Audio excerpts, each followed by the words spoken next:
एक degree college में BSc में पढ़ने वाला लड़का होता है जिसका नाम समीर होता है। वह क्लास से कभी कभार यूं ही गायब हो जाता है। जब क्लास में प्रोफेसर साहब आते हैं तो उसको ना पा करके बहुत ही परेशान होते हैं। पूछते हैं आखिर ये समीर जो लड़का है कहाँ चला गया है। प्रोफेसर से ज़्यादा कहीं उस क्लास में पढ़ने वाली लड़की होती है जिसका नाम काव्या होता है। वह भी जो है बहुत ही परेशान होती, क्योंकि काव्या जो थी वो समीर की प्रेमिका थी। एक दिन वह काव्या समीर से पूछने लगी, समीर आखिर तुम क्लास छोड़ करके कभी कभी कहाँ चले जाते हो, हमसे बताओ। हो सकता है मैं किसी न किसी प्रकार से तुम्हारी सहायता कर सकूं। लेकिन वो जो लड़का होता है कुछ भी नहीं बोलता है। और कई दिनों के बाद उसकी जब चुप्पी खुलती है तो कॉलेज के प्रोफेसर तथा बच्चे और क्षेत्र के जो लोग थे वो सब हैतंग में पड़ जाते हैं कि आखिर यह लड़का क्लास से गायब होता है। एक व्यक्ति का खून होता है और 4 लोगों की ज़िंदगी तबाह हो जाती है। आखिर इस घटना की सच्चाई क्या है? नमस्कार दोस्तों, मेरा नाम रामनिवास राजपूत है। मैं आप सभी लोगों को ले चलता हूँ मध्य प्रदेश का ज़िला है शामली। शामली जो ज़िला है वहाँ पर एक कोतवाली पड़ती है, थाना कस्बा कोतवाली। उसी के पास में एक स्थान है, वो है दयानंद मोहल्ला है। रात के लगभग 9:30 या 10 बज रहे होते हैं। एक आदमी एक रास्ते से होकर के जा रहा होता है। तब तक वह क्या देखता है कि रास्ते में एक आदमी घायल अवस्था में पड़ा है। टॉर्च लगा करके जब देखता है तो वो देखता है कि उसके सिर से काफ़ी खून बह रहा है। वह परेशान सा हो जाता है। वह अपना मोबाइल निकालता है, मोबाइल से 112 नंबर डायल करता है। मौके पर वहाँ पर एक जो कोतवाली के जो इंस्पेक्टर साहब थे वो अपनी पूरी फोर्स के साथ में आ जाते हैं। इंस्पेक्टर का नाम है अवनीश गौतम। अवनीश गौतम जब वहाँ पर पहुँचते हैं तब तक वह आदमी मर चुका होता है। अवनीश गौतम वो जो मरा हुआ जो आदमी था उसके पॉकेट से निकालते हैं कुछ कागजात। तो कागजात में जो पता लिखा था उसका नाम होता है दोस्तों राकेश रुहेला। जो राकेश रुहेला था, घटना से लगभग कुछ ही दूरी पर उसका घर होता है। जब यह सूचना उसके घर वालों को दी जाती है तो घर से उसकी पत्नी, उसका बेटा तथा उसकी बेटी, वो सभी लोग रोते चिल्लाते हुए आ जाते हैं। वो यही पूछते हैं कि मेरे पति को किसने मारा।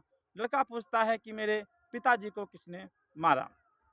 इंस्पेक्टर साहब उस लाश का पोस्टमार्टम करना चाहते हैं लेकिन पब्लिक पोस्टमार्टम करने नहीं देती है। लेकिन काफ़ी प्रयास के बाद उसका पोस्टमार्टम हो जाता है। उस लाश को तो भेज दिया जाता है। इधर इंस्पेक्टर साहब इस घटना की सच्चाई जानने का प्रयास करते हैं। वहाँ आसपास जो लगे हुए सीसीटीवी कैमरे थे उनकी जांच करते हैं, फ़ोटो निकलवाते हैं, लेकिन कोई भी जानकारी नहीं मिलती है। फिर इंस्पेक्टर साहब विचार करते हैं कि आखिर रात में लगभग 9 बजे ये आदमी यहाँ पर करता क्या था? क्या करने आया था? आखिर ये जाता कहाँ है? कहाँ बैठता है? इस प्रकार से बहुत से सवाल उनके मन में उठ रहे थे। जब पता करते हैं तो उनको मालूम होता है कि ये राकेश रुहेला जो है दिल्ली का ट्रांसपोर्ट वहाँ पर एक नौकरी करता है। यह प्रत्येक दिन सुबह लगभग 7:30 बजे निकलता है और रात को लगभग 9:30 बजे के आसपास अपने घर पहुँच जाता है। इस प्रकार से उसकी जांच करते हैं, लेकिन कहीं कहीं भी दूर दूर तक के इस घटना का जो प्रत्यक्ष प्रमाण था वो सामने नहीं आ रहा है। फिर उसके बाद में पता करते हैं कि जो राकेश रुहेला हैं ये एक कॉमेडी बनाया करते थे। और फिर उसके बाद जो पैसा वहाँ से इकट्ठा होता है उस पैसे के द्वारा जो कमेटी के जो लोग थे लगभग 20 लोग थे, वो सभी लोग अपनी अपनी आवश्यकताओं को पूरा करते हैं। फिर उसके बाद में ये पता चलता जो राकेश रुहेला हैं ये पूरी कमेटी को चलाने वाले होते हैं। प्रत्येक व्यक्ति को बारी बारी से बुलाया जाता है, पता किया जाता है, लेकिन किसी भी प्रकार का वहाँ पर कोई समस्या नहीं आ रही थी। ये देखने नहीं मिला कि आखिर यहाँ पर जो कोई दुश्मनी है।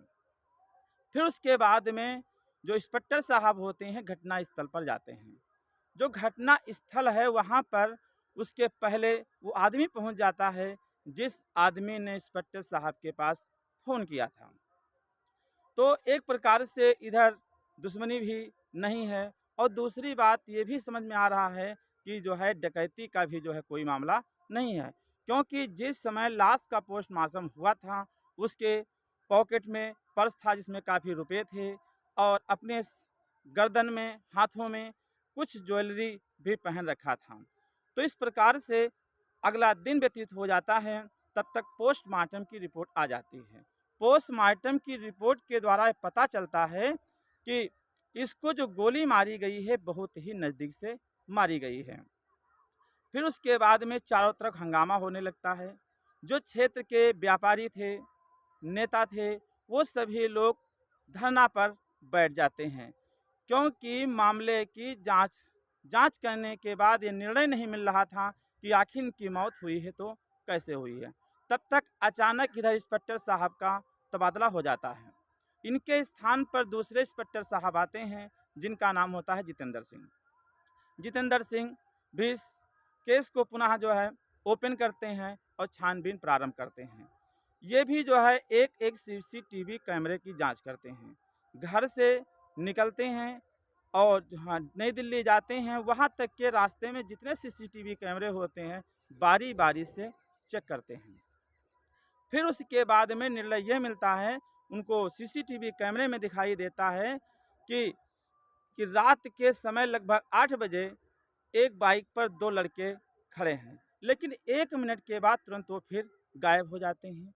फिर अगले सीसीटीवी कैमरे में जांच करते हैं तो उनको ये मालूम होता है कि यहीं पर जो किराने की दुकान है, वहाँ पर ये कुछ कर रहे हैं। इंस्पेक्टर साहब किराने की दुकान पर जाते हैं, उससे पूछते हैं कि ये इस आदमी को आप जानते हैं? तो दुकानदार कहता है कि हाँ, ये है राकेश रुहेला, ये मेरे यहाँ कुछ खरीदने के लिए आए थे। उसके बाद तुरंत वो जो बाइक पे जो लड़के बैठे थे वो फ़ोटो दिखाते हैं। उस फ़ोटो को देख कर के इनको मालूम होता है कि ये जो बाइक पे जो पीछे लड़का बैठा है, ये कोई और नहीं, ये इनका लड़का है जिसका नाम विशाल होता है। विशाल को बुलाया जाता है। इंस्पेक्टर साहब पूछ जाँच करते हैं कि आखिर तुम रात के लगभग 8 साढ़े 8 बजे आप यहाँ पर क्या कर रहे थे? तो विशाल कहता है कि सर मुझको नहीं। हाँ, और पूछा कि आप यहाँ पर क्या कर रहे थे? तो उसने बताया कि मुझको मेरी मम्मी ने दूध लाने के लिए कहा था, इसीलिए मैं यहाँ पर आया था। लेकिन तब तक इधर हमारे पिताजी भी यहाँ आ चुके थे, लेकिन हमको मालूम नहीं था कि पिताजी भी यहाँ पर हैं। इस प्रकार से फिर उसके बाद में कहते जो दूसरा है ये कौन है? तो बताते हैं कि ये हमारा दोस्त है, जो कि हमारी जो बहन है उसका बॉयफ्रेंड है। अब उसके बाद में समीर को पकड़ा जाता है। समीर को पकड़ के लाया जाता है, पुलिस सख्ती के साथ पेश होती है, तो वह जो है पूरी बात बताने लगता है। जब बताने लगा तो वहाँ पर जो बैठे हुए लोग थे, खड़े लोग थे, तो सभी के रोंगटे खड़े हो गए। आखिर ये लड़का ऐसा क्यों किया? इस लड़के ने ऐसा क्यों किया? तो इस प्रकार से फिर उसने कहा कि जो घटना हुई मैंने नहीं किया है, किराए के लोगों ने आकर के किया है। फिर उसके बाद में कहा कि किसके कहने पर? तो कहा कि काव्या के कहने पर। तो काव्या को लाया जाता है। जैसे लाया गया पुलिस सख्ती के साथ पेश हुई और वो जो है तोता मैने की भांति जो है वो उगलना शुरू कर देती है। तो पूछा कि आखिर तुमने ऐसा क्यों किया? तो काव्या कहती है कि जो समीर है ये मेरा बॉयफ्रेंड है, मैं इससे अत्यधिक प्रेम करती हूँ। एक दिन की बात है कि मैं ओयो से निकल रही थी, तब तक मेरे पिताजी ने हमको देख लिया और फिर उसके बाद में समीर को 5-6 चाटे मारे और जो है फिर उसके बाद में कहा ही कि जो है तुम दिखाई न देना। फिर उसके बाद में ये तो जो है चले गए। लगभग जो है कई दिन व्यतीत हो जाते हैं।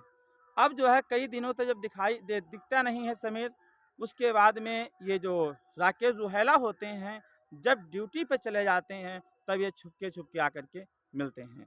कई दिनों के बाद जो घटना घटी थी, जब पिताजी ने देख लिया था कि समीर को ओयो से निकलते हुए, कई दिनों के बाद जब राकेश रुहेला अपनी ड्यूटी पर पुनः जाते हैं, लेकिन उस दिन उनको ट्रेन नहीं मिली थी।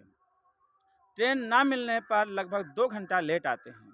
तो क्या देख रहे हैं कि घर पर समीर मौजूद था, उधर मौजूद था। जैसे इधर ये प्रवेश करते हैं घर के अंदर, तुरंत वह जो उधर से निकलता है।